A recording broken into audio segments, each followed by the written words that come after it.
والصلاة والسلام على أشرف الأنبياء والمرسلين وعلى آله المهتدين وأصحابه الطاهرين. أما بعد فأعوذ بالله من الشيطان الرجيم. بسم الله الرحمن الرحيم. والعصر إن الإنسان لفي خسر إلا الذين آمنوا وعملوا الصالحات وتواصوا بالحق وتواصوا بالصبر. آمنت بالله وصدق الله العظيم وبلغنا رسوله النبي الكريم الغفور الرحيم عليه أفضل الصلاة والتسليم. اللهم اشرح لي صدري ويسر لي أمري واحلل عقدة من لساني يفقهوا قولي. رسول الله وعلى الجنة الشفيع الأمة سرابا قدوس الخفا باعث الخير والبركة صلى الله عليه وسلم. إرشاد عظيم من صدق علي كنت شفيعا له يوم القيامة. جو شخص پر درود پاک پڑھے گا میں روز قیامت اس کی شفاعت کروں گا. جنت میں ناز ہے عبادت میں ناز ہے محشر میں مصطفیٰ کی شفاعت میں ناز ہے. آج مرابط کر گنبدِ خضرا میں آرام آنے والے آقا رحمت عالم دولت سن شاہ پر فخر العالم نبی کی مشرف رسول کرم صلی اللہ علیہ وسلم کے بارگاہ نہایت ہی ادب و احترام کے ساتھ درود و برکات کا سلام پیش کرتے ہیں. اللهم صل على سيدنا محمد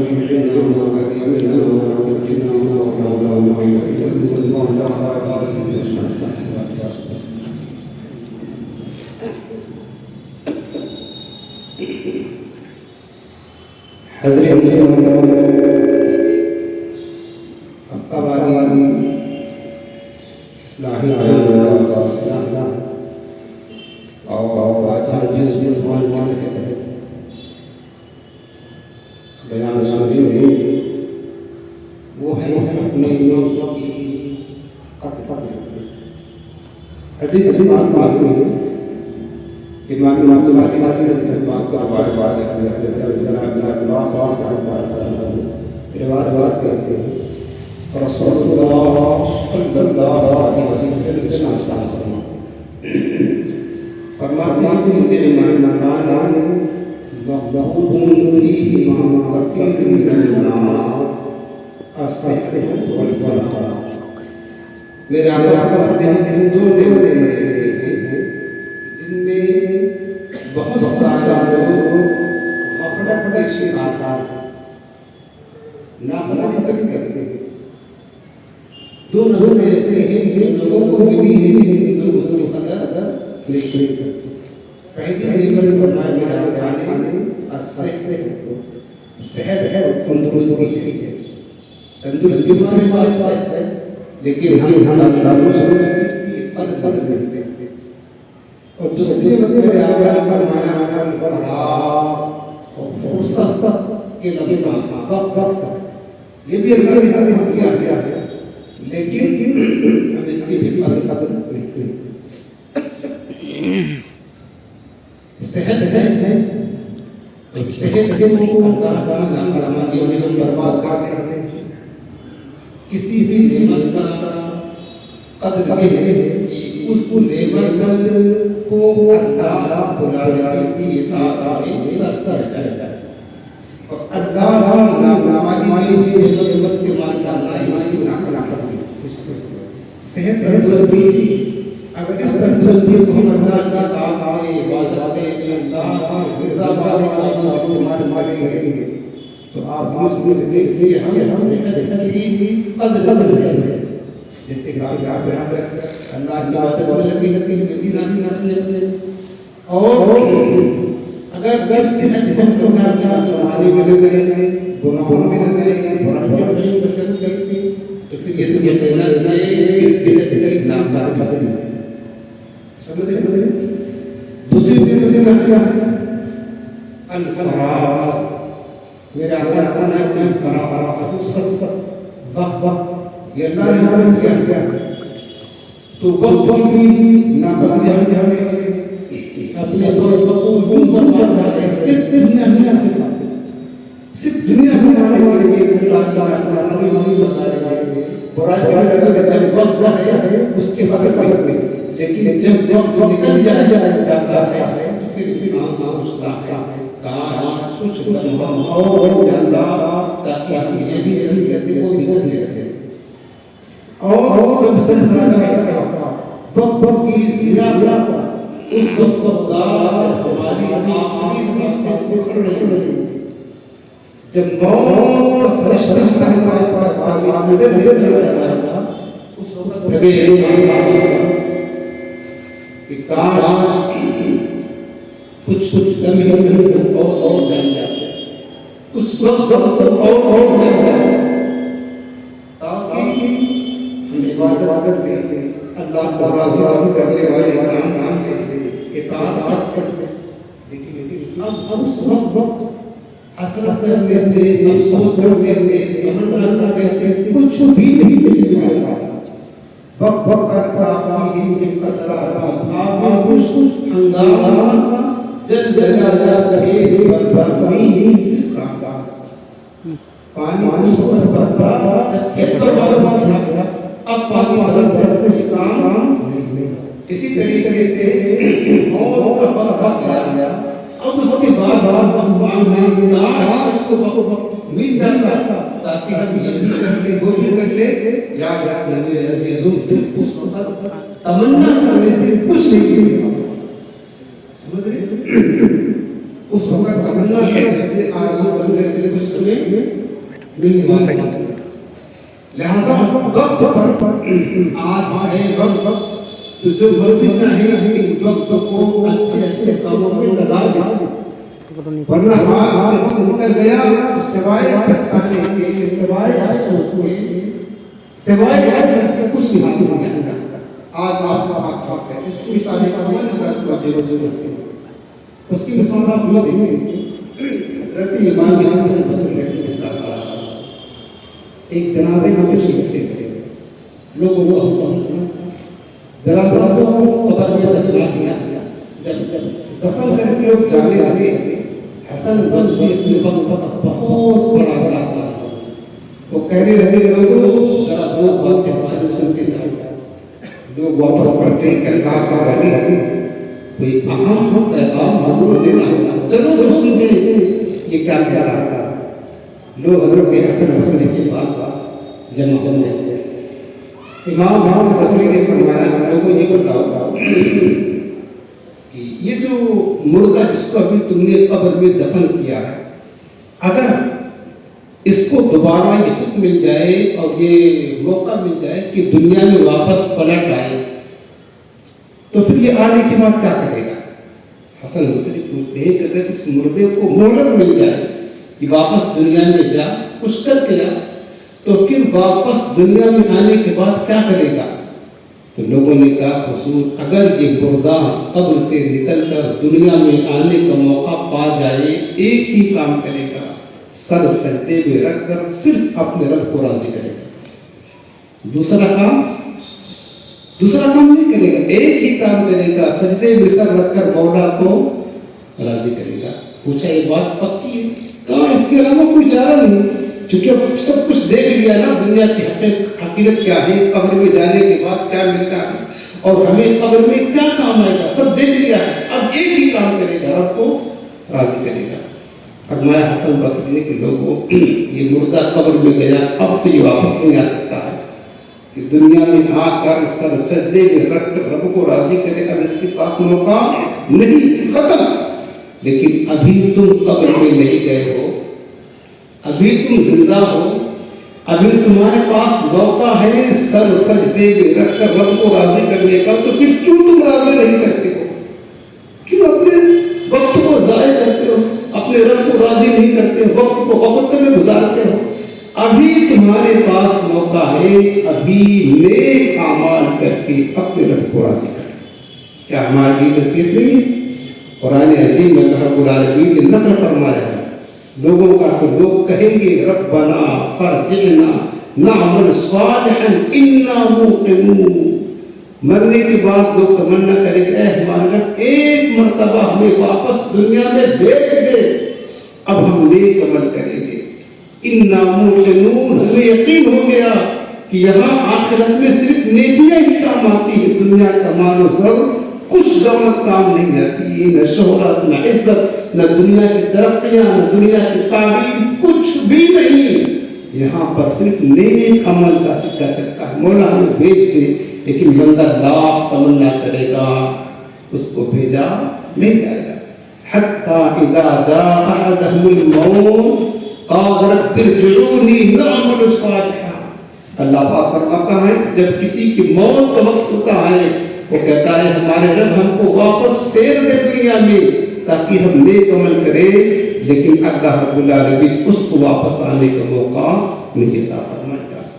لہٰذا میرے عزیزوں، عقل مند صرف وہی ہے کہ جتنا عرصہ دنیا میں رہنا ہے اتنا عرصہ دنیا کے لیے کام کرے، اور جتنا عرصہ قبر و آخرت میں رہنا ہے اتنا عرصہ اپنے قبر و آخرت کی تیاری میں لگ جائے۔ یہ وقت جو بڑی تیزی کے ساتھ گزر رہا ہے، پتہ ہے وقت کتنی تیزی کے ساتھ گزر رہا، آج ہم اس کی قدر نہیں کرتے، ناقدری کرتے ہیں، کرتے رہے ناقدری، لیکن یہ وقت ایک وقت وہ آئے گا یہ سارے اوقات ہم سے جدا ہو جائیں گے، سب ختم ہو جائیں گے۔ حضرت امام شافعی رحمۃ اللہ تعالیٰ اپنے وقت کے بہت بڑے مجتہد فقیہ عالم اور چاروں مسلک ایک عظیم امام ہیں، وہ فرماتے ہیں کہ ہم کو صوفیہ سے دو باتیں سننے کو ملی، دو باتیں صوفیہ فرماتے، اور صوفیہ جو ہے نا وہ بڑی اہم بات کہتے ہیں، ایسے کوئی ہلکی اور معمولی بات نہیں کہتے۔ فرماتے ہم نے صوفیہ سے دو باتیں سیکھی۔ پہلی بات تو یہ سیکھی ہے کہ الوقت سیف قاطع، وقت کاٹ دینے والی تلوار ہے۔ جس طرح انسان تلوار اپنے ہاتھ میں لیتا ہے تو جو چاہے تلوار سے کاٹ دے، اگر ہاتھ میں نہ لیا تو تلوار اس کو کاٹ دے گا، ٹھیک ہے۔ فرماتے اسی طرح وقت ہے، اگر انسان اپنے کنٹرول میں کر لے تو اس وقت میں جو چاہے عمل کر لے، ورنہ اگر انسان نے وقت کی قدر نہ کی پھر وقت اس کو تباہی کے دہانے پر لگا دے گا، وقت کو برباد کر بیٹھے گا۔ ایک چیز تو یہ سیکھی، اور دوسری چیز امام شافعی فرماتے ہیں، صوفیہ نے فرمایا کہ تم اپنے نفس کو نیک اعمال میں مشغول کر لو، ورنہ تمہارا نفس تمہیں برے اعمال میں لگا دے گا۔ اگر تم اپنے نفس کو نیک اعمال میں مصروف کر لو گے تو تم اس سے فائدہ حاصل کرو گے، تمہیں کام آئے گا، دنیا میں بھی برکتیں ملے گی، آخرت میں بھی تمہارے لیے نجات کا سہارا رہے گا۔ لیکن اگر تم نے اپنے نفس کو نیک اعمال میں مصروف نہ کیا تو یہ نفس تمہیں برائی میں لے کر کے ڈھکیل دے گا۔ آج ہمارے ساتھ یہی ہو رہا ہے۔ اس کی مثال آپ کو بتاؤں، آپ یہاں بیٹھے ہیں، یہ گھر کیا ہے؟ اللہ کا گھر ہے، اللہ کے گھر میں بیٹھے ہیں۔ دوسری بات، علم دین کے حلقے میں بیٹھے ہیں۔ حدیث پاک فرمایا علم دین کے حلقے میں ایک لمحہ بیٹھنا، ایک لمحہ 60 برس کی نفلی عبادت سے افضل ہے۔ علم دین کے حلقے میں ایک لمحہ بیٹھنا 60 برس کی نفلی عبادت سے افضل ہے۔ اور دوسری حدیث پاک ہے علم دین کی مجلس میں شریک ہونا 1000 رکعت نماز پڑھنے سے بہتر ہے، 1000 مریضوں کی عیادت کرنے سے افضل ہے، اور 1000 جنازے میں شرکت کرنے سے افضل ہے۔ آپ اس جگہ بیٹھے ہیں میرے عزیزوں، اس کو حدیث پاک میں میرے آقا فرمایا علم دین کی مجلسیں یہ جنت کی کیاریاں ہیں، جنت کے باغ ہیں۔ آپ اللہ کے گھر میں علم دین کے حلقے میں جنت کے باغ میں بیٹھے ہیں۔ اس وقت جس وقت آپ علم دین کے حلقے میں بیٹھے ہیں، ہزاروں ہزار نیکیاں حاصل کر رہے ہیں، اپنے نفس کو آپ نے نیک عمل میں لگایا نا، لگایا ہے نا آپ نے. امام شاہی فرماتے ہیں اپنے نفس کو تم نیک اعمال میں لگا دو گے تو فائدہ حاصل کرو گے، ورنہ اگر نفس کو نیک اعمال میں نہ لگا تو یہ نفس تمہیں کہاں لگائے گا؟ برے کاموں میں. اس وقت جس وقت کی آپ نے اپنے نفس کو نیک اعمال میں لگا دیا ہے، نیکیوں میں، اس وقت کتنے مسلمان باہر نکل کر کے دیکھیں، کتنے مسلمان اپنے نفس کو برابری میں لگا کر بیٹھے. آپ باہر نکل کر کے آپ دیکھ کر کے آ رہے ہیں کتنے مسلمان موبائل چالو کر کے بے حیا عورتوں کو تک رہے ہوں گے. کتنے مسلمان ایسے ہیں، کتنے لوگ جو اس وقت گانے سن رہے ہیں، گیم کھیل رہے ہوں گے، کتنے اپنے دوستوں کے ساتھ بیٹھ کر ہنسی مذاق کر رہے ہوں گے، غیبتیں کر رہے ہوں گے، چگلیاں کر رہے ہوں گے، ایک دوسرے کو گالیاں کر رہے ہوں گے، ایک دوسرے کو مسلمان کے دن آزادے کر رہے ہوں گے، دوسروں کو اذیت دے رہے ہوں گے جو حرام ہے. کتنی عورتیں ہوں گی جو بے حیائی کا مظاہرہ کر رہی ہوں گی. اس وقت جنہوں نے اپنے نفس کو نیک اعمال میں نہ لگایا، ان کے نفس نے ان کو گناہوں میں لگا کر کے رکھ دیا. آپ پر اللہ کا فضل ہے کہ اللہ نے تمام برائیوں سے بچا کر جتنا دیر اس جنتی باغ میں بیٹھے ہیں کم از کم نیک اعمال میں تو لگا ہوا ہے نا. اگر آپ نہ بیٹھتے ہو سکتا ہے یہ نفس آپ کو ڈھکیل کر، موبائل تو آپ کے پاس ہے، چلو موبائل چالو کرو، اپنے وقت کو برباد کرو، کبھی سیریل دیکھو، کبھی گانے سنو، کبھی فلمیں دیکھو، تو کبھی کیا کہتے ہیں گیم کھیلو. اسی میں تو مسلمان بن جاتا ہے، یہ تو کام کر رہا ہے.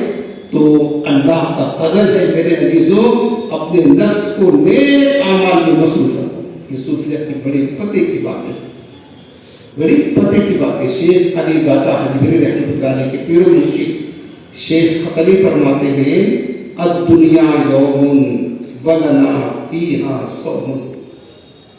یہ فرماتے ہیں کہ دنیا کی ساری زندگی ایک دن کی زندگی ہے، بس ایک دن کی. اور اس ایک دن کو ہمیں کیسے گزارنا ہے؟ اس ایک دن کو روزہ رکھ کر کے گزارنا ہے. کیا مطلب ہے؟ فرمایا جس طریقے سے ایک بندہ روزہ رکھتا ہے تو سارا دن روزے میں جو چیزیں کرنا منع ہے، کھانا پینا منع ہے، تو کھانے پینے سے باز رہ کر کے وہ روزہ دن پورا کرتا ہے، روزہ گزارتا ہے. اگر روزے دار ہے تو کھائے گا نہیں. سارا دن کھانے پینے کا جی چاہ رہا ہے، کھانا کے سامنے ہے، حلال جو چیزیں اس کو بھی چھوڑ دیا ہے. کیوں؟ روزہ رکھتا ہے.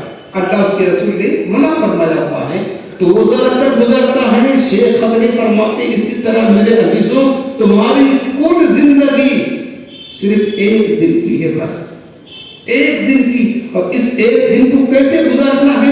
تم دیکھتے نہیں روزہ دار کس طرح روزہ رکھتا ہے تو کھانے پینے سے باز رہتا ہے. اسی طرح تم اس ایک دن کی زندگی اس طرح گزارو تو تمہارا مولا تم سے راضی ہو جائے. اس طرح گزارو ایک دن کی زندگی کہ تم گناہوں سے باز رہو، برائیوں سے باز رہو، اللہ اس کے رسول کی نافرمانی سے باز رہو، معصیت سے باز رہو، ہر برے کام سے باز رہ کر اس ایک دن کو گزارنا تاکہ تمہارا رب تم سے راضی ہو جائے. اور ہم تو سمجھتے ہیں کہ ہماری زندگی بہت باقی ہے نا. انسان اسی دھوکے میں پڑا ہوا ہے.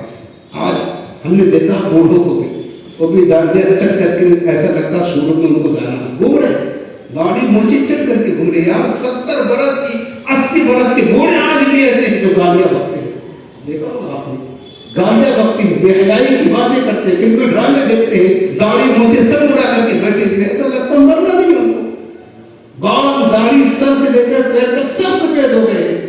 لیکن آج وہ بوڑھے گالیاں بکتے ہیں، نماز نہیں پڑھتے، ذکر اذکار نہیں کرتے، آخرت کی تیاری نہیں کرتے. ایسے بوڑھے وہ سمجھتے کبھی ٹیم باقی ہے. بعض لوگ نادان ایسے ان کو نماز کی قدر جمعہ کو پڑھ لیتے، عبادت دلاتے رہتے ہیں. اچھا رمضان آئے گا تو کریں، ابھی تو بہت ٹائم باقی ہے. بعض لوگ تو سمجھتے ہیں کہ بس ابھی کیا ہم بچوں کی شادیاں کر لیں، پھر اس کے بعد بھی شادی کرتے، بچے کام کاج سے رکھتے ہیں، پھر ہم توبہ کر کے اللہ کی بارگاہ میں چھپ جائیں گے، پھر ساری زندگی نیک عمل کرتے رہیں گے. ایسا لگتا ہے ان کے باپ کا وقت ہے، ان کی کنٹرول میں سب اس طرح باتیں کرتے ہیں. ایک سیکنڈ ہمارے بس میں نہیں ہے، ایک سیکنڈ جو ہے ہمارے بس میں نہیں. ایک سیکنڈ باتیں ایسے کرتے ہیں لگتا ہے کہ وقت کے باپ میں ہی ہے، اس طرح باتیں کرتے ہیں. ابھی تو بعد میں کر لیں گے، بچوں کی شادی ہو جائے، سب سے کنوینٹ ہو گئے، بچے گھر چلے گئے، بچے اب ذرا بزنس میں لگ گئے تو پھر فارغ ہو کر کے جو ہے نا اللہ کریں گے. معاذ اللہ رب العالمین. ایسا لوگوں کی سوچ ذہن. سنو میرے عزیزوں، ہم سمجھتے کہ ہماری زندگی 80 برس کی ہے، 60 برس کی ہے، 50 برس کی ہے، نہ غفلت میں ہے. تمہارا رب کیا فرماتا ہے؟ قرآن پڑھ رہا ہوں، سنو سورۃ المؤمنون آخری رکوع 112 نمبر ہے۔ اللہ رب العالمین نے جو قرآن میں فرمایا ہے، بتاؤ یہ سب کچھ ہوگا محشر کے دن، اللہ نے آج ہی ہمیں بتا دیا۔ کیا بتا دیا ہے؟ حدیث قرآن عظیم میں ہے کہ جب محشر کا میدان قائم ہوگا تو تمام اولین و آخرین وہاں جمع ہوں گے۔ پھر کیا ہوگا؟ اللہ رب العالمین اپنے بندوں سے پوچھے گا، جو بندے دنیا کی زندگی گزار کر گئے ہیں اللہ کی بارگاہ میں، جانا تو سب کو، ہم بھی وہاں ہوں گے، آپ بھی ہوں گے، ہر کوئی ہوگا، حضرت آدم سے لے کر آخری انسان تک سارے انسان وہاں جمع ہوں گے۔ اللہ سب سے کلام فرمائے گا، اللہ تعالیٰ پوچھے گا، قال قرآن پڑھ رہا ہوں، کم لبثتم فی الارض عدد سنین، سورۃ المؤمنون آیت نمبر 112۔ اللہ پوچھے گا کہ اے بندو بتاؤ تم زمین میں گئے تھے دنیا میں تو زمین پر کتنا برس کتنی مدت ٹھہر کر کے آئے ہو، کتنا دن رہ کر کے آئے ہو۔ اللہ تعالیٰ یہ کلام سب سے کر رہا ہے۔ آپ کو پتا ہے پچھلے زمانہ کے لوگوں کی عمریں 3000 برس تک ہوا کرتی تھی، 2000 برس، 1200 سال، ٹھیک ہے نا، 3000 برس اس دنیا میں زندگی گزار کر گئے۔ ہماری وقت تو 50 سال پار کرنا مشکل ہے، 60 سال تک پہنچنا مشکل ہے۔ آپ تو موتیں زیادہ جوانی میں ہو رہی ہیں، اٹیک کتنا عام ہے میرے عزیزوں، کتنی مسلمان ہم جو ہے نا عبرت حاصل نہیں کرتے ہیں، جوانی میں زیادہ موتیں ہو رہی ہیں، بوڑھے پڑے بے چاپائے توڑ رہے ہیں، جوان چلے جا رہے ہیں، یہ حال ہو گیا۔ لیکن اللہ جیسے کلام فرما رہا ہے اس میں 3000 برس گزارنے والے بھی ہوں گے، قرآن پڑھ رہا ہوں، 2000 برس رہنے والے بھی ہوں گے، دنیا میں رہ کر کے گئے۔ اللہ پوچھے گا بتاؤ کم لبثتم فی الارض عدد سنین، کتنے برس زمین میں ٹھہر کر آئے؟ قالوا، اللہ کے بندے جواب دیں گے۔ کون جواب دے گا؟ ہم بھی ہوں گے جن کی عمر 60 برس، وہ بھی جواب دیں گے، جو 3000 برس اس زمین پر ٹھہر کر کے گئے وہ بھی جواب دیں گے۔ کیا کہیں گے؟ قالوا لبثنا یوما او بعض یوم، عرض کریں گے مولا ہم تو دنیا میں صرف ایک دن، بلکہ ایک دن نہیں، ایک دن کا آدھا حصہ ہم دنیا میں رہ کر آئے۔ بس کتنا ہم سمجھتے ہیں ہماری زندگی 60 برس کی ہے، بھول جائے۔ آپ خود جواب دیں گے اللہ کی بارگاہ میں، ایک دن او بعض یوم، یا ایک دن کا کچھ حصہ، پورا دن بھی نہیں، اتنا ہی دیر ہم دنیا میں زمین پر ٹھہر کر کے آئے۔ اب سوال یہ ہے کہ یہ وہ بھی جواب دے رہے ہیں 3000 برس ٹھہر کر کے گئے، 2000 برس رک کر کے گئے ہیں، اور 60 سال بھی رک کر کے گئے۔ کیا اللہ کی بارگاہ میں جھوٹ بول رہے ہیں؟ وہاں جھوٹ بول رہے ہیں؟ نہ، جھوٹ نہیں بول رہے، بات تو سچی کر رہے ہیں۔ تو پھر ایک 3000 برس گزارنے والا یہ کیسے کہہ سکتا ہے ایک دن رہ کر کے آئے ہیں؟ چونکہ بات اس کی وہ سچی کر رہے ہیں کہ دنیا سے جانے کے بعد قبر و آخرت کی طویل زندگی اور محشر کا میدان، اس محشر کا دن ہی ایک دن 50,000 برس کا، جب اتنا طویل عرصہ دیکھیں گے کہ آخرت کی زندگی کبھی ختم ہونے والی نہیں ہے، تو ان کے نظر میں دنیا کی زندگی بہت معمولی محسوس ہوگی۔ اور ہم کیا کر کے آئے ہیں؟ آخرت کی اتنی لمبی مدت، اس کے مقابلے میں دنیا کی حیثیت کچھ بھی نہیں، ایک دن سے بھی کم ہے۔ تب وہ جان جائیں گے کہ دنیا کی حقیقت کیا تھی، جس کے پیچھے ہم سارا وقت صرف کر دیتے تھے، اور آخرت کی حقیقت کیا ہے۔ ان کی نظر میں دنیا کی کل زندگی ایک دن کی محسوس ہوگی، بس ایک دن کی محسوس ہوگی۔ اے میرے عزیزوں، خود غور کرو، اس ایک دن، بلکہ ایک دن کے بعد حصے کی خاطر ہم اپنی ساری طاقت، سارا زور، ساری صلاحیت، سارا سرمایہ، سب کچھ ایک دن کے لیے ہم تباہ و برباد کر رہے ہیں، جہاں ہمیشہ ہمیں زندگی گزارنا ہے اس کے خاطر ہم کچھ نہیں کر پا رہے۔ کیسے دھوکے میں مبتلا؟ میرے آقا فرماتے ہیں بہت سارے لوگ صحت اور وقت کے بارے میں ناقدری کے عامل ہیں۔ مسلمانوں کو کیا ہو گیا؟ جہاں ہمیشہ رہنا ہے اس کے لیے ہم 10 منٹ کا ٹائم دینے کے لیے تیار ہیں۔ گھنٹہ میں ایک دن اجتماع ہوتا ہے، میں دن کہاں کا لگتا، اس میں بھی ہم بہانے بناتے رہتے، یہ کام وہ کام، دنیا کی زندگی کو ترجیح دینے کے لیے۔ آخرت چھوڑ دے کوئی مسئلہ نہیں، دنیا نہیں چھوڑنی چاہیے، دنیا کی دعوت نہ چھوٹے، دنیا کے دوست نہ چھوٹے، رشتے دار نہ چھوٹے، قرابت نہ، لے, آخرت جائے تو جانے دو, کوئی مسئلہ نہیں ہے. ایک دن کی خاطر ہم سب کچھ برباد کر دیں. اور حدیث پاک میں ہے یہی سوال جواب جنت میں بھی اللہ تعالیٰ فرمائے گا, جنت میں سے فرمائے گا. تو وہ کہیں گے مولا ایک دن ٹھہر کر کے آئے ہیں. اللہ فرمائے گا تم نے اس ایک دن میں کتنی اچھی تجارت کی, تم نے ہم کو راضی کر دیا. اپنی اس ایک دن کو اچھے کاموں میں لگا کر تم نے ہم کو راضی کر دیا. اب تم میری رضا اور میرے جنت میں عیش و راحت کے ساتھ ہمیشہ رہو, چونکہ تم نے دنیا میں اچھی تجارت کر دی.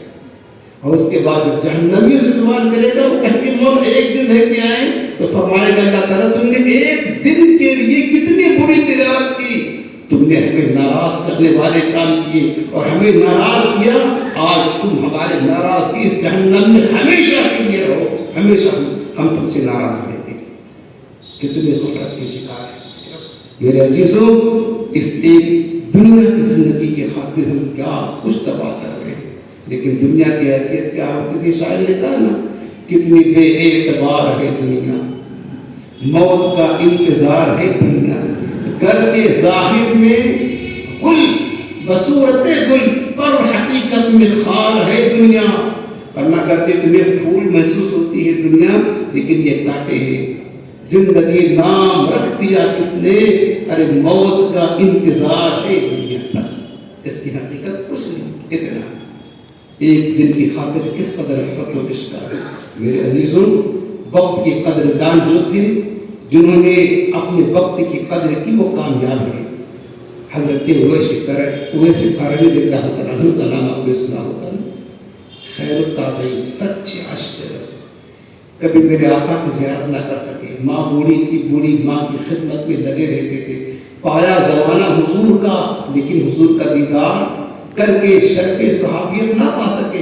لیکن خیر التابعین کہتا ہے ماں کی خدمت کی وجہ سے ایک دن ماں سے اجازت مانگا. ماں نے کہا بیٹا جاؤ حضور سے مل آؤ, لیکن دیر مت کرنا, میری خدمت کی ضرورت ہے تمہیں, تمہاری ہمیں ضرورت ہے, جلدی آ جانا. حضرت اویس قرنی گئے مدینہ منورہ, لوگوں سے پوچھا تو پتہ چلا آقا باہر سفر میں تشریف لے گئے. اب چونکہ ماں کا حکم تھا جلدی آنا, بغیر زیارت کی واپس کرتا ہے. بتاؤ ماں کی خدمت کی اہمیت دیکھیں, واپس آ گئے. پھر میرے آقا تشریف لائے تو فرمایا کہ بو یار بھی آیا, مجھے تو میرے عاشق کی خوشبو آ رہی ہے یہاں, میرا عاشق ہو کر کے گیا ہے. اور کون ہے جو میرے اویس سے جا کر میرے اویس سے جا کر ملے, حضور اتنا محبت کا مارے, زیارت نہ ہوئی, پیار دیکھے, اور میرے اویس کو میرا جبہ دے کر کے میرا سلام کہے اور کہنا کہ میری امت کے لیے دعا کرے گا. سبحان اللہ. امام الانبیاء اپنی جس امتی سے, امت کے اپنے غلام سے امت کی دعائیں کروا رہے ہیں. حضور کی مثال کے بعد حضرت عمر, حضرت علی رضی اللہ عنہ دونوں گئے, تلاش کرتے کرتے اویس سے ملاقات ہو گئی. اور ملاقات ہوئی, جب سنا کہ حضور السلام نے سلام کہلایا, آنکھیں چمک گئی. حضور کی دیدار میں روتے روتے آنکھیں چمک گئی. اس کے بعد جبہ پیش کیا, بہت خوش ہوئے, میرے آقا کیسے, حال خیر پوچھا. اس کے بعد کہا کہ حضور نے کہا دعا کرو حضور کی امت کے لیے, حضور کا حکم ہے. فوراً سجدے ہوئے اور امت مصطفیٰ کے لیے دعا کی. ہاتھ پہ نبی سے آواز ہے, اویس میں اپنے محبوب کی آدھی امت کو تمہاری دعا سے بخشوں گا, اور آدھی امت میرا اور ایک محبوب آنے والا جس کا نام شیخ عبد القادر ہے, اس کی دعا سے بخشوں گا. یہ بشارت میرا رب نے عطا فرمائی. اس کے بعد دعا سے فارغ ہوئے. حضرت علی, حضرت عمر جیسے جلیل القدر صحابہ ان کے پاس بیٹھے ہیں. تھوڑی دیر گفتگو کی. حضرت اویس قرنی کہنے لگے بھائی علی اور عمر آپ بھی جاؤ, آپ کو بھی آخرت کی تیاری کرنا, ہمیں بھی آخرت کی تیاری کرنا. بتائیے ذرا آخرت کی فکر. حالانکہ یہ دونوں ایسے بزرگ ہیں حضرت عمر حضرت علی کہ جن کی صحبت میں بیٹھنا بہت بڑی نیکی ہے, لیکن آخرت کی فکر کرتے ہیں. بھائی علی اور عمر آپ دونوں جائیں, آپ کو بھی آخرت کی تیاری کرنا ہے اور ہمیں بھی آخرت کی تیاری کرنا ہے. ان کو رخصت کر دیا اور عبادت الہی میں لگ گئے. اور ہمارا حال کیا ہے, ہم تنہا ہو, اگر تھوڑا موقع بھی ملے عبادت کرنے کا, ہم ڈھونڈتے رہتے ہمارے دوست کہاں بیٹھے ہیں, کھیلا میں ہیں, ہاں گھبراؤ نہیں آتا ہوتا, گاڑی لے کر فوراً وہاں پہنچ جاتے ہیں. یہ حال ہمارا جوان ہوتا ہے. ہم تو ڈھونڈتے رہتے دوستوں کی محفلیں کہاں ملے گی, اور نہیں تو فون کر کے کہاں ہو یار, آ جائے نہیں, جلدی آؤ, دیر ہو رہی ہے, بیٹھ کے بات کرنا, 3 بجے رات تک بات کرنا. یہ ہمارے لوگوں کا حال ہے۔ یہ ہمارے ہم برے دوستوں کی صحبت میں بیٹھنے کے لیے، ہم بے نمازیوں کے فاسقوں فاجروں کی صحبت میں بیٹھنے کے لیے ہم ترستے ہیں، تڑپ رہے ہیں۔ اور ایک وہ اللہ والے تو ان کو آخرت کی کتنی فکر تھی کہ وہ جلیل القدر صحابہ کی صحبت میں بیٹھے ہیں، کہتے ہیں آپ جائیں ہمیں آخرت کی تیاری کریں۔ نصیحت ہمارے لیے نصیحت عبرت، کاش کوئی عبرت حاصل کر لیتا، لیکن پڑھی نہیں ہے نا، کچھ نہیں آخرت کی تیاری کی فکر۔ یہ ان کی آنکھ کب کھلے گی؟ جب حقیقت میں آنکھ بند ہوگی، جب دنیا کی ظاہری آنکھ بند ہو جائے گی، پھر ان کی حقیقت کی آنکھ کھل جائے گی۔ میرے عزیزوں، یہ جو لمحات ہیں نا، آپ جس میں بیٹھے ہوئے ہیں، اس کو مت سمجھو کہ کوئی معمولی ہے، یہ بہت قیمتی لمحات ہیں۔ اگر یوں غفلت میں گزر گئے، سمجھ لیجیے کہ آخرت میں اتنا پچھتانا ہوگا، اتنا پچھتانا ہوگا، پھر پچھتانے سے کچھ بھی نہیں ہوگا، ہاتھ ملتے رہ جائے گا۔ ابھی وقت ہے، ابھی وقت ہے۔ وہ حدیث پاک سنو، میرے آقا فرماتے ہیں اغتنم خمسا قبل خمس، فرمایا کہ 5 چیزوں سے پہلے غنیمت جانو، شبابک قبل حرمک۔ آقا فرماتے ہیں بڑھاپا آنے سے پہلے جوانی کو غنیمت جانو۔ جوانوں، آج جوان ہو، جو مرضی چاہے عبادت کر لو، دین کی خدمت کر لو، علم دین حاصل کر لو، نیک اعمال کر لو۔ آج جوان ہو، کل بڑھاپا آئے گا، تمہارے ہاتھ پاؤں کچھ کام نہ کریں گے، تم کرنا چاہو بھی تو نہیں کر سکو گے۔ پوچھو جو بڑے کرسیوں پر آپ نماز پڑھتے ہیں، وہ چاہتے ہیں اپنی پیشانی رکھ کے حضور زمین پر رکھ کے رگڑیں تاکہ عاجزی اور زیادہ پیدا ہو، وہ طاقت نہیں رکھتے ہیں۔ حضور مفتی اعظم ہند فرماتے ہیں ریاضت کے یہی دن ہے، بڑھاپے میں کہاں ہمت، جو کرنا ہے ابھی کر لے، ابھی نوری جوان تو کر، جوانی میں عبادت کاہلی اچھی نہیں، جب بڑھاپا آئے گا پھر بات کچھ بنتی نہیں۔ کہا جوانی ہے آج کرنے کا طاقت ہے، کل کے بھروسے پر مت رہو۔ پھر آقا فرماتے ہیں وصحتک قبل سقمک، آج اللہ نے صحت تندرستی دی ہے، کر لو اللہ کو راضی کرنے والے کام۔ بیمار ہو گئے تو چاہو گے بھی تو بھی نہیں کر سکتے ہو۔ بیماری سے پہلے صحت مندی تندرستی کو غنیمت جانو، صحت مندی کو غنیمت جانو۔ اس کے بعد وغناک قبل فقرک، اور اپنے مالداری کو محتاجی سے پہلے غنیمت جانو۔ آج اللہ نے دولت دی ہے، کر دو رائے خدا میں خرچ، قبل اس کے کہ فقر ہی آ جائے تو چاہتے ہوئے بھی نہیں کر سکتے ہو۔ فراغک قبل شغلک، اور مشغولیت کے لمحات آنے سے پہلے فراغت اور فرصت ہے تمہیں، تو ان فرصت کے لمحات کو غنیمت جانو۔ آقا فرماتے ہیں اور فرصت کے لمحات میں نیک عمل کر لو، وحیاتک قبل موتک، اور موت سے پہلے زندگی کو غنیمت جانو۔ میرے عزیزوں، موت تو آ جائے گی، اس سے پہلے زندگی دی ہے اللہ نے، موت کی تیاری کر لو، آخرت کی تیاری کر لو، اللہ کو راضی کر لو، وہ عمل کرو جس سے تمہارا رب تم سے راضی ہو جائے، وہ عمل کرو۔ ایسے وقت غفلتوں میں نہ گزارو، بہت قیمتی ہے، بہت قیمتی ہے۔ یہ غفلتوں میں گزر جا رہا، یہ وقت کتنا قیمتی ہے پتہ ہے؟ ایک مثال دے کر آپ کو سمجھا رہا ہوں۔ ایک بادشاہ تھا، سفر کرتے کرتے باغ سے گزر رہا تھا، دیکھا کہ باغ میں ایک شخص ہے جو کچھ سنگریزے اس کے ہاتھ میں ہیں، ان سنگریزوں کو پھینک کر کے پھل توڑ رہا تھا، اور وہ سنگریزے میں سے ایک سنگریزہ بادشاہ کو آ کے لگا۔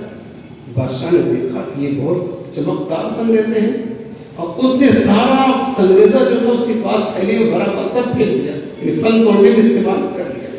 بادشاہ نے اپنے خادموں کو دوڑایا کہ ذرا اس کو پکڑ کر کے لاؤ، کون بندہ ہے، اتنا قیمتی پتھر ہے، اس سے پھل توڑ رہا ہے۔ لوگ پکڑ کے لے آئے اس کو۔ بادشاہ نے اس سے پوچھا کہ بتا کہ یہ جو تو سنگریزے استعمال کر رہا پھل توڑنے کے لیے، یہ سنگریزے کیا ہیں تجھے پتا ہے؟ اس نے کہا پتھر ہے۔ کہا نادان، یہ پتھر نہیں ہے، بتا تو نے اس کو کہاں سے پایا؟ کہ ہم تو سفر کرتے ہوئے صحرا میں جا رہے تھے، ہم نے دیکھا کہ چمکدار یہ سنگریزے جب پڑے تھے، اس کو اپنے جھولی میں بھر دیا، اور اس کے باغ نظر آیا تو ہم پھل توڑنے لگے۔ کہنے لگا نادان جاہل کے لیے، یہ سنگریزے در حقیقت جس کو تو پتھر سمجھ رہا ہے، یہ قیمتی ہیرے اور موتی ہے۔ کیا ہے؟ قیمتی اور ہیرے اور موتی ہے۔ کہا تو نے اپنی نادانی کو سب ضائع کر دیا۔ اب اس کے بعد افسوس کرنے لگا، ہاں اتنے قیمتی ہیرے ہم نے پھل توڑنے میں ضائع کر دیے، اگر ہمارے پاس ہوتے اس کو محفوظ رکھتے ہم اس سے دنیا کی کتنی عظیم دولت حاصل کر سکتے تھے، ہم کیا کچھ ترقی کر سکتے تھے، لیکن اب ہاتھ ملنے سے کیا ہوگا؟ اب تو سنگریزے اس کے ہاتھ سے ضائع ہو چکے تھے۔ بس میرے عزیزو، وہ سنگریزے قیمتی ہیرے، خدا کی قسم دنیا کی ہر قیمتی چیز، ہیرے، سونے، چاندی، جواہرات، موتی، یہ سب سستے ہیں، لیکن ہمارا ایک سیکنڈ زندگی کا یہ مہنگا، یہ اس سے زیادہ قیمتی ہے، کیونکہ دنیا کی کوئی بھی شے اس کا بدل ہے، واپس مل سکتی ہے، خریدی جا سکتی ہے، حاصل کی جا سکتی ہے، لیکن ایک سیکنڈ زندگی کا اگر چلا گیا اب قیامت تک دوبارہ واپس نہیں مل سکتا۔ ہیرے مل سکتے ہیں، قیمتی موتی مل سکتے ہیں، لیکن گیا ہوا وقت واپس کبھی مل نہیں سکتا۔ بتاؤ قیمتی کیا ہے؟ ایک سیکنڈ قیمتی ہے یا ہیرے قیمتی ہے؟ سونا قیمتی ہے؟ کیا قیمتی ہے؟ ہمارا وقت قیمتی ہے۔ وقت نہیں بدلا جا سکتا، اس کا بدل نہیں، وقت کو پھیرا نہیں جا سکتا ہے۔ لہذا میرے عزیزو، اپنے مال کی قدر کرنے سے زیادہ، سونے چاندی کی قدر کرنے سے زیادہ، اپنے صحت کی قدر سے زیادہ اپنے وقت کی قدر کریں، اپنے وقت کی قدر کریں۔ وقت کی قدر کریں گے تو آخرت میں تم کو اس سے نفع ملے گا۔ اگر وقت کی قدر نہ کی تو آخرت میں سوائے نقصان کے کچھ نہیں ہوگا۔ اور جانتے ہو جو وقت بغیر اللہ کے ذکر کے گزرتا ہے، حدیث پاک میں ہے، جنتی جب جنت میں جائیں گے انہیں کوئی ٹینشن نہ ہوگا، کوئی فکر نہیں ہوگی ذرا برابر کی۔ وہ کیسے؟ لیکن حدیث پاک میرے آقا فرماتے ہیں کہ جنتی کو جنت میں ایک غم ضرور ہوگا، ایک حسرت ہوگی، حسرت۔ حدیث پاک ہے، میرا آقا فرماتے ہیں لا تحسر اہل الجنت علی شیء الا علی ساعۃ مرت بهم لم یذکر اللہ۔ حضور فرماتے ہیں جنتی کو جنت میں کوئی حسرت، کوئی افسوس نہ ہوگا، ہاں اس لمحے کے ضائع ہونے کا افسوس ضرور ہوگا۔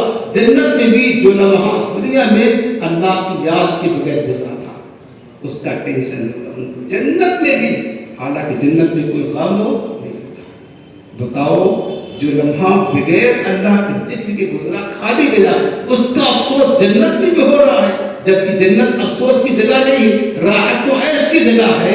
میرے عزیزو، جو لمحہ ہمارا دنیا میں گناہوں میں گزر رہا ہے، رب کی نافرمانی میں گزر رہا ہے، اس کا کتنا زیادہ افسوس ہوگا۔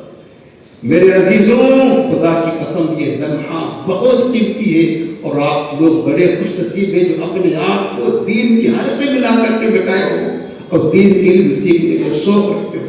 ہم نے دیکھا ہے آپ لوگ چلنا جتنے لوگ بیٹھے ہیں، اس کے کئی گنا لوگوں کو ہم نے دعوت دی ہے، ہر ہفتہ دعوت دیتا ہوں، میسج کر کے، فون کر کے، ایسے زبانی کہہ کے ہر ہفتہ دعوت دیتا ہوں، سب کہتے ہیں آئیں گے، لیکن ہم پہ بدھوار کو انتظار میں ہوتے ہیں کہ لوگوں نے کہا انشاءاللہ آئیں گے، ہاں حضرت آئیں گے، لیکن بدھوار کو دیکھتا ہوں 10% بھی نہیں جاتے لوگ یہاں، 10%۔ حالانکہ مجھے پتا یہ فری ہوتے ہیں، ان کو ایسے کوئی کام آ گیا، دوست بلانا چائے پینے جانا ہے، وہاں بھاگتے بھاگتے چلے جائیں گے چائے پینے کے لیے، یہاں وہ آگے آؤ دین کے علم دے رہے ہیں کہ لوگ آنے کے لیے ہاں ہاں کہتے آنے کے لیے تیار ہیں۔ یہ لوگوں کی غفلت ہو، ہاں دین کی ناقدری دیکھو، وقت کی ناقدری دیکھو، حالانکہ وہ وقت وہاں برباد کر رہے ہیں، ضائع کر رہے ہیں۔ افسوس ہوتا ہے، کہتا ہوں یار تمہارے پاس وقت ہے، کچھ تو آخرت کی فکر کرو۔ دنیا کا تھوڑا کام پڑتا ہے، تمہارا دوست ایک مرتبہ بلاتا ہے، تم بھاگتے میں چلے جاتے ہو، اور ہم تمہیں دین کے لیے بلا رہے، تمہاری آخرت درست کر رہے، تمہارے وقت کو جو ہے نا صحیح استعمال کر رہے ہیں، پھر بھی ہمارے پاس آنے کے لیے تیار نہیں۔ کیا وجہ ہے؟ کیوں؟ آخر دلہائے گناہوں سے بیزار نہیں ہوتا، دلہائے گناہوں سے بیزار نہیں ہوتا، مغلوب شاہ نفس بدکار نہیں ہوتا۔ اے رب کے حبیب آؤ، اے میرے طبیب آؤ، اچھا یہ گناہوں کا بیمار نہیں ہوتا، اچھا یہ گناہوں کا بیمار نہیں ہوتا۔ بڑی حیرت لگی ہے، لوگ اس کو بھی سمجھنے کے لیے تیار نہیں۔ یہ وقت تمہارا جو گزرا اللہ کی یاد میں کتنا قیمتی، اس کی ایک مثال اور دیتا ہوں۔ شاہجہاں بادشاہ کا نام سنا ہوگا آپ نے، آپ کے ملک کا بادشاہ گزرا، بادشاہ شاہجہاں۔ سن لو، بڑی اچھی بات ہے، نصیحت کے لیے میرے عزیزوں، وقت کو ضائع نہ کریں۔ بادشاہ شاہجہاں لاکھوں لشکر کے ساتھ، جاہو جلال کے ساتھ، خودداری کے ساتھ ایک راستے سے گزر رہا تھا۔ بادشاہ کی سواری جا رہی تھی، شاہی سواری، اور جانتے پہلے زمانے کے بادشاہ کتنا شاہانہ مزاج رکھتے تھے۔ جا رہا تھا بادشاہ لاکھوں لشکر کے ساتھ، خدام باجی میں سواری پر سوار ہو کر راستے میں ایک فقیر ملا۔ سنو بڑی پیاری بات، توجہ کے ساتھ اس کو یاد رکھیں، اہم بات۔ راستے میں ایک فقیر ملا. کون فقیر؟ وہ درگاہوں پر جو بیٹھ کر کے بھیک مانگتے دور کرتے ہیں وہ فقیر نہیں. یہ فقیر سے مراد جو اللہ کا فقیر ہے. اللہ کا ولی کو صوفیہ کی اصطلاح میں فقیر کہا جاتا ہے. جب فقیر بولے تو یہ سمجھنا وہ جو بھیک مانگتے مسجد میں آ کر کے ان کا پیٹ بھرا ہوتا ہے پھر بھی مانگتے ان کو تو دینا گناہ ہے. وہ فقیر نہیں. یہ فقیر نہیں ہے. یہ بھکاری ہے. بھکاری میں بات کرتا ہوں وہ فقیر جو فقیر اللہ ہوتے ہیں, اللہ کے محتاج ہوتے ہیں. سن لو بات. فقیر ملا.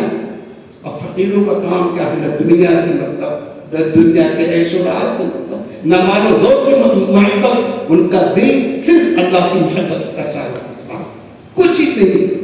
ان کے دل میں دنیا نہیں, رب کی محبت بسا کرتی ہے. راستے میں فقیر بیٹھا ہوا تھا. اب ظاہر سی بات ہے بادشاہ جس راستے سے گزرتا تو بادشاہ کے احترام میں, سن لو, بادشاہ کے احترام میں جتنے لوگ راستے ملتے سب کھڑے ہو جاتے ہیں ادب کے ساتھ سر جھکا کر کہ بادشاہ کی سواری جا رہی ہے. وہ فقیر بیٹھا تھا, کھڑا نہ ہوا بادشاہ کے در کے لیے. فقیروں کو کیا غرض بادشاہوں سے؟ ان کی دنیا نہ ہوا کرتی ہے. تو بادشاہ کے جو خدام تو نہیں کہ 50 زیادہ کہتے ہیں گرم ہوتی بہار ہوتا, تو بادشاہ کے جو خدام تھے ناراض ہوئے, ڈانٹنے ڈپٹنے لگے. بادشاہ سے کہا کہ بادشاہ یہ کیسا مغرور آدمی ہے, سارے لوگ کھڑے ہوتے راستے ملتے ہیں اور آپ کی ادب کے لیے احترام میں کھڑا بھی رہا. بادشاہ نے کہا کہ خاموش رہو. وہ خود اس کے پاس فقیر کے پاس چل کر گیا. شاہجہاں بادشاہ کہنے لگا کہ بادشاہ کہنے لگا تو فقیر بتاؤ تو زندگی کیسے گزر رہی, زندگی کیسے گزر رہی ہے؟ تو اس فقیر نے جواب کیا دیا 2 جملوں میں. کہنے لگا بادشاہ زندگی, کچھ زندگی کا لمحہ تیری طرح گزر رہا ہے اور کچھ زندگی کا لمحہ تجھ سے بہتر گزر رہا ہے. فقیروں کی بات دیکھے نا. کہنے لگا کہ کچھ زندگی کی جو لمحات وقت ہمارا تیری طرح تجھ جیسا گزرتا ہے اور کچھ لمحات تجھ سے بہتر. بادشاہ نے کہا لگتا تو نے مجھے پہچانا نہیں, میں کون ہوں؟ وقت کا بادشاہ ہوں. کسی کیا پتا فقیروں کو تو جو سوکھی روٹی کھانے والا اور مٹی پہ سونے والا تھا تو پہچان نہیں. کہا اچھی طرح جانتا ہوں تو ہندوستان کا بادشاہ شاہجہاں ہے. ایسے نہیں کہتا. کہا اچھا بات تو تیری بڑی بولی, چل اس کا مطلب سمجھا. بادشاہ نے پوچھا فقیر کسے کہتے ہیں؟ تختے سکندری پہ وہ تھوکتے نہیں ہے, بستر لگا ہوا ہے جن کا تیرے گلے میں, جن کا مصطفیٰ کی گلے میں بستر لگ جاتا پھر وہ ارے بادشاہ بھی ہوتے رات مار کر کے چلے آتے ہیں. دیکھا نہیں وقت میں سمجھانے کو ابراہیم میں دھم تو بادشاہ کے وقت کے, لیکن جب بستر مصطفیٰ کے گلی میں لگ جاتا تو اس کو بھی پتھر مار دیتے ہیں. تو بادشاہ نے کہا کہ فقیر ذرا اس کا مطلب تو سمجھا, تو نے بات بڑی بولی ہے. اے فقیر تیرے پاس تو پہننے کے کپڑے نہیں, بچھانے کے بستر نہیں, بات اتنی عالیشان بولتا ہے کہ میری طرح زندگی مجھ سے بہتر کیسے گزارتا ہے. اس فقیر نے کہا بادشاہ سن, تو تخت و تاج کا مالک ہے نا, ظاہر حکومت کا مالک ہے. جب تو سوتا ہے تو پھولوں کی سیٹ پر سوتا ہے, نرم نرم گدیدوں پر سوتا ہے, تخت شاہی پر سوتا ہے. لیکن جب تجھے نیند آ جاتی ہے تو تجھے پتہ نہیں ہوتا کہ ہم کہاں سو رہے ہیں. اور میں جو سوتا ہوں اس مٹی پر سوتا ہوں, اس ریت پر سوتا ہوں. میں بھی سو جاتا ہوں, مجھے بھی خبر نہیں ہوتی کہاں سو رہا ہوتا ہے. یہ جو لمحہ تو سوتا ہے تخت شاہی پر, ہم سوتے ہیں اس ریت پر مٹی پر, یہ لمحہ تجھے بھی پتہ نہیں کہاں سوتے, ہمیں بھی پتہ نہیں کہاں سو رہے. یہ لمحہ تو تیری طرح گزرتا ہوتا ہے. لیکن جو لمحہ زندگی کا تجھ سے بہتر ہوتا ہے نا, جب صحت کا وقت ہوتا ہے اور تو سوتا رہتا ہے تخت شاہی پر, میں اٹھ کر مصلی بچھا کر اپنے رب کے حضور گریہ وزاری کرتا ہوں, سجدہ کرتا ہوں, اللہ کا ذکر کرتا ہوں, اللہ کی سے دعا کرتا ہوں. جبکہ تو سوتا رہتا ہے تو میری زندگی کا یہ لمحہ اس تیرے لمحے سے بہت بہتر رہتا ہے. سبحان اللہ, کتنی پیاری بات کہی. میں آپ کو یہی سمجھانا چاہتا ہوں میرے عزیزوں, آپ کی زندگی کا جو لمحہ علم دین حاصل کرنے میں, اللہ کے ذکر میں, درود پڑھنے میں, نماز پڑھنے میں, روزے میں, عبادت میں گزر رہی ہے, اطاعت الہی میں, وہ لمحہ اس لمحے سے جو دوستوں کے ساتھ فضولیات میں برباد ہو رہے ہیں, جو دوستوں کے ساتھ لہو و لعب میں تباہ ہو رہے ہیں, ان لمحوں سے لاکھوں درجہ بہتر ہے. یہ جو آپ لمحہ گزار رہے ہیں علم دین کے حلقے میں اجتماع کی صورت میں بیٹھ کر, ان لمحوں سے ہزاروں گنا یہ بہتر ہے. اسی لیے آپ کو دعوت دیتا ہوں، کہتا ہوں میرے عزیزوں آیا کرے، وقت پر آیا کرے اور دین کلم سیکھا کرے، تاکہ آپ کا لمحہ بھی صحیح جگہ اثر ہو اور آپ کچھ پتا چلے کہ ہمیں زندگی گزرنا کیسے۔ یہ سب آئے ہیں تو پتہ چل رہا ہے نا۔ اب سنو، میں نے قرآن کی آیت جو پڑھی ہے سورہ والعصر اما پارہ میں، اللہ پاک نے فرمایا والعصر، ذرا اس کی بھی تشریح سنیے، فرمایا والعصر، قسم ہے زمانے محمود کی۔ عصر کہتے ہیں زمانہ، کیا فرمایا؟ قسم ہے، رب نے قسم فرمائی زمانے کی، فرمایا قسم ہے زمانے محبوب کی، ان الانسان لفی خسر، بے شک سارے انسان گھاٹے میں ہیں۔ اللہ پاک نے فرمایا کہ انسان کس میں ہے؟ خسارے میں ہے، نقصان میں ہے، گھاٹے میں ہے۔ حضرت مولا علی فرماتے ہیں انسان اپنا خسارہ کرتا ہے، فرمایا وہ کس طرح؟ تو فرمایا کس لیے؟ انسان زندگی کا ایک ایک لمحہ قدم بہ قدم موت کے قریب ہوتا جا رہا ہے۔ انسان کا گھاٹا یہ ہے کہ زندگی کا ایک ایک دن کدھر لے کے جا رہا ہے؟ اس کے موت کے قریب لے کر کے جا رہا ہے۔ یہ انسان کی زندگی کا خسارہ ہے۔ فرمایا اللہ پاک نے بے شک انسان خسارے میں ہے، گھاٹے میں، الا الذین آمنوا، مگر وہ لوگ خسارے میں نہیں جو ایمان لائے، وعملوا الصالحات، اور جنہوں نے نیک عمل، وتواصوا بالحق، اور ایک دوسرے کو صبر کی تاکید کی، وتواصوا بالصبر، اور ایک دوسرے کو صبر کی نصیحت کی۔ اللہ پاک فرماتے ہیں ایمان والے، صاحب ایمان اور اعمال صالحہ کرنے والے گھاٹے میں نہیں ہیں، باقی جو لوگ ہیں جو نیک عمل نہیں کرتے، ایمان نہیں لائے ہیں، وہ سب کے سب گھاٹے میں۔ ایک بزرگ فرماتے ہیں کہ مجھے جو ہے نا اس آیت کریمہ کا مطلب، اس کا مفہوم سمجھ نہیں پڑ رہا ہے، سمجھ میں نہیں آ رہا تھا کہ انسان گھاٹے میں اللہ نے فرمایا اور رب کا کلام آ کے، لیکن ان کے ذہن میں نہیں سمجھ میں آ رہا تھا کہ انسان گھاٹے میں کیسے آیا۔ انسان تو اتنی ترقیاں کر رہا ہے، آپ دیکھنا آج کے دور میں ٹیکنالوجی کی ترقی بڑھ گئی، حد ہو گئی، آپ اپنے ہاتھ میں پوری دنیا کو قید کر کے بیٹھے، جو چاہے دیکھ سکتے ہیں۔ لیکن انسان اتنی ترقی کی، پھر گھاٹے میں کیسے؟ وہ سوچنے لگے، اس آیت کا مفہوم ہمیں سمجھ میں نہیں آ رہا تھا، انسان کیسے گھاٹے میں، حالانکہ کلام اللہ کا حق ہے، ان کے ذہن میں نہیں آ رہا تھا سمجھ میں کہ کس طریقے سے انسان گھاٹے میں، جبکہ انسان اتنی ترقیاں کر رہا ہے، اتنی ترقیاں کر رہا ہے۔ فرماتے ہیں میں پشو پیش میں تھا، ایک دن سمرقند کے بازار سے گزر رہا تھا، کیا دیکھا کہ ایک شخص لبے روز برف کا ٹکڑا رکھ کر کے برف بیچ رہا تھا، اور برف بیچتے بیچتے ساتھ یہ آواز لگا رہا تھا ارحموا ارحموا علی من یذوب رأس مالی، کہ لوگوں مجھ پر رحم کرو رحم کرو، میں ایسا تاجر ہوں جس کا رأس المال اصل پونجی پگھلتی جا رہی ہے۔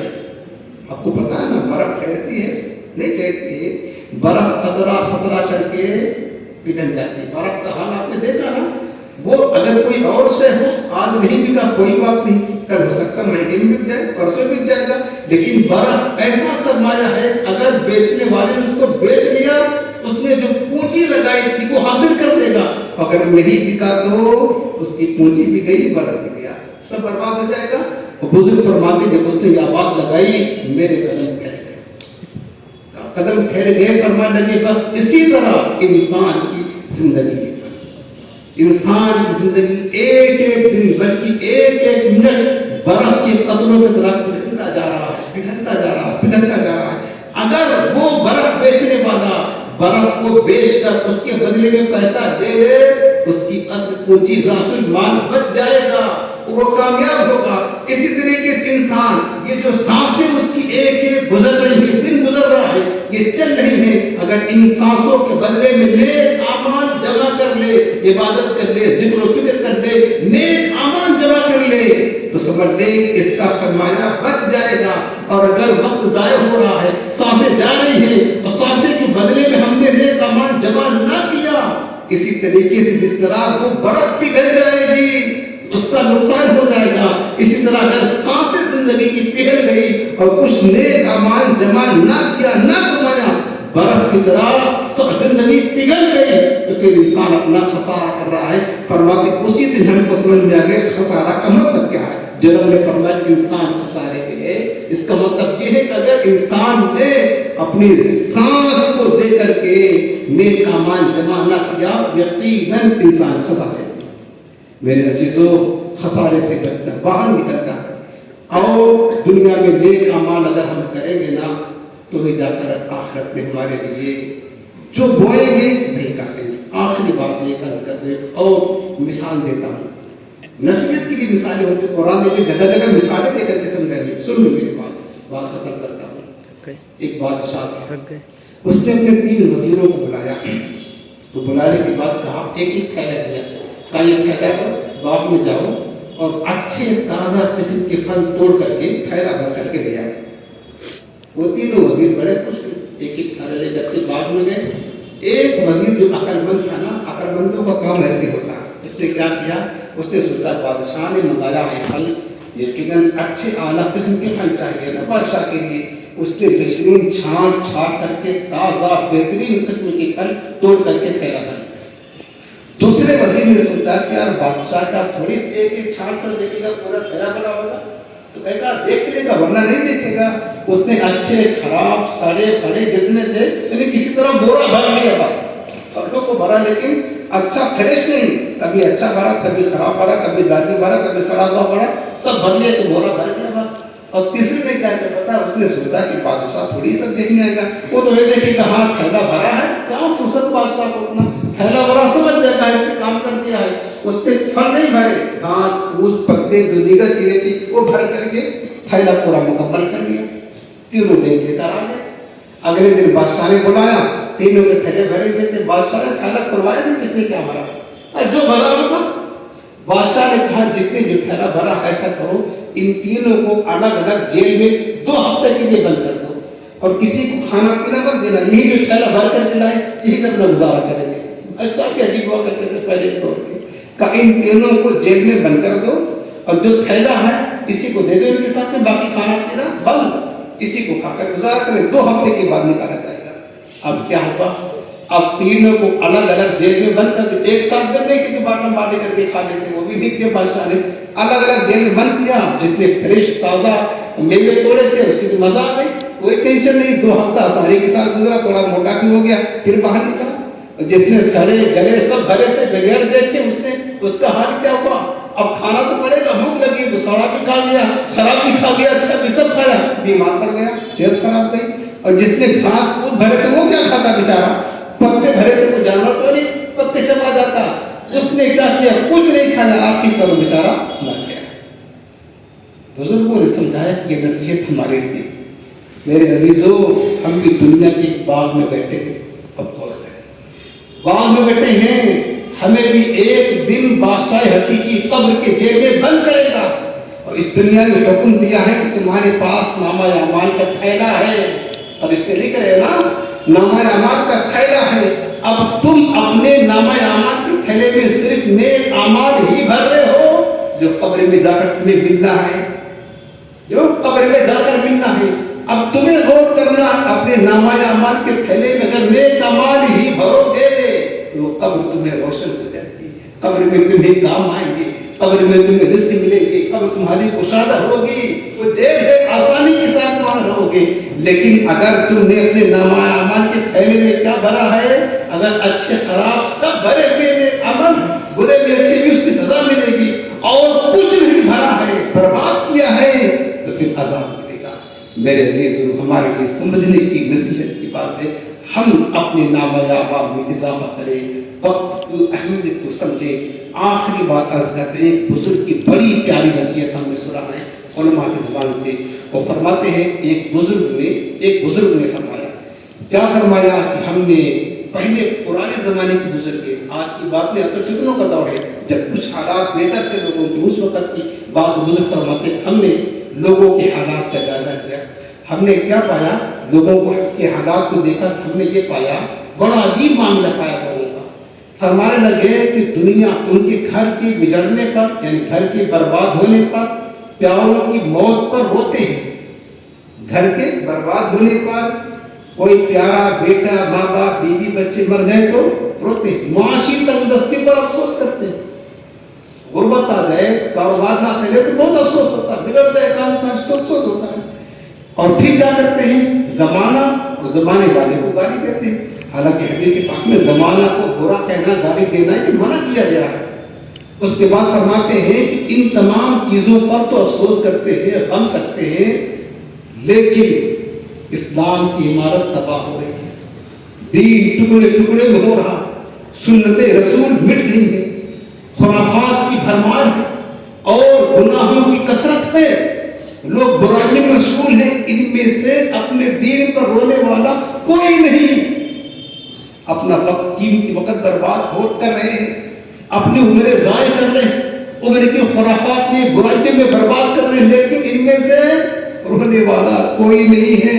اور خدا کی قسم ہم نے یہ دیکھا ہے، بیٹا فوت ہو گیا بہت روئیں گے، نماز فوت ہو گئی تو کبھی نہیں روئیں گے۔ ایک بزرگ تھے جن کی بیٹی کو وفات ہوئی، اسی وفات کی گہما گہمی میں ان کی ایک جماعت چھوٹ گئی یا نماز چھوٹ گئی، تو لوگ آئے لگے ان کے بیٹے کے مطلب وفات پر تعزیت کرنے کے لیے، ان کو تسلی دینے کے لیے، تو بزرگ فرماتے ہیں کتنا کیسا زمانہ آ گیا ہے، کیسے حالات لوگوں کے غم مطلب ہو گئے ہیں کہ میرا بیٹا فوت ہوا، لوگ مجھے تسلی دینے آ رہے ہیں، تعزیت کر رہے ہیں، میری نماز قضا ہو گئی، کوئی مجھے تسلی نہیں دے رہا، کوئی مجھے تعزیت نہیں کرے، کیسا زمانہ ہے، لوگ افسوس نہیں کر رہے ہیں۔ فرماتے وہ بزرگ ان تمام چیزوں کا ایک ہی سبب ہے، وہ کیا ہے کہ دنیا دین ان کی نظروں میں حقیر ہو گیا ہے، بس دین ان کی نظروں میں حقیر ہے، کوئی دین کی کوئی ہلکا ہو گیا، ہلکا دین ان کی نظروں میں ہلکا ہو گیا، دنیا ان کی نظروں میں معمول ہو گئی۔ کاش اگر دین کی اہمیت ہوتی تو سنتیں چھوٹنے پر افسوس ہوتا، مال پر کے جانے پر نہیں غم ہوتا، دین کے جانے پر غم ہوتا، نماز چھوٹنے پر غم ہوتا، دین کے نقصان پر غم ہوتا، لیکن دنیا کی محبت بھری ہے، رچی ہے، لہذا دنیا چھوٹتی ہے تو غم کرتے ہیں۔ میرے عزیزو، خدا کے واسطے اپنی زندگی کا رخ چینج کرنے، آپ میں سے جو نمازوں کی پابندی نہیں کرتے، نصیحت کرتا پڑھے، اپنے وقت کو جتنا زیادہ ہو سکے نیک اعمال میں صرف کرے، اچھے لوگوں کی صحبت اختیار کرے، ہر ہفتہ پابندی وقت کے ساتھ یہاں پر تشریف لایا کرے، دوستوں کو دعوت دیا کرے، دعوت دیں گے آئیں گے نہیں آئیں گے ان کا میٹر، لیکن بہرحال آپ کو اللہ تعالیٰ دعوت دین دینے کا ثواب ضرور عطا فرمائے گا۔ آپ کی کام ہے، آپ کے نبی کا کام ہے، آپ کے دین کا کام ہے، یہ کریے۔ اللہ ہمارے حال زار پر رحم فرمائیں۔ آخر میں آپ کو وظیفہ عطا کر دیتا ہوں۔ آج کا وظیفہ یہ ہے، بواسیر کی بیماری سے حفاظت کے لیے روحانی علاج ہے۔ بواسیر کی بیماری بعض لوگوں کو ہو جاتی ہے، بواسیر کے بیماری سے شفا پانے کا روحانی علاج۔ اس کا علاج یہ ہے کہ سورۃ العلق اما پارہ میں ہے، سبح اسم ربک، نہیں سورہ اعلیٰ ہے، علق نہیں، سورۃ الاعلیٰ، سبح اسم ربک الاعلیٰ الذی خلق فسویٰ، یہ اما پارہ میں، اس کو ایک مرتبہ پڑھنا ہے، اول آخر درست پڑھ کر کے پانی میں دب کر دینا ہے، بواسیر کا جو مریض ہے اس کو پلا دینا ہے، تا حصول شفا۔ اس عمل کو جاری رکھیں گے، اللہ نے چاہا، اللہ کا کلام ہے، اس کی برکت سے، درود پاک کی برکت سے اللہ تعالیٰ بواسیر کے مریض کو شفا کل کی عطا فرما دے گا۔ سورہ اعلیٰ ایک مرتبہ اول آخر درود پاک پڑھ کر 3 مرتبہ یا 7 مرتبہ جتنا میسر ہو پانی پتن کر کے روزانہ کسی بیٹے اس مریض کو پلانا۔ اللہ تعالیٰ ہم سب کو تمام آفتوں سے شفا کل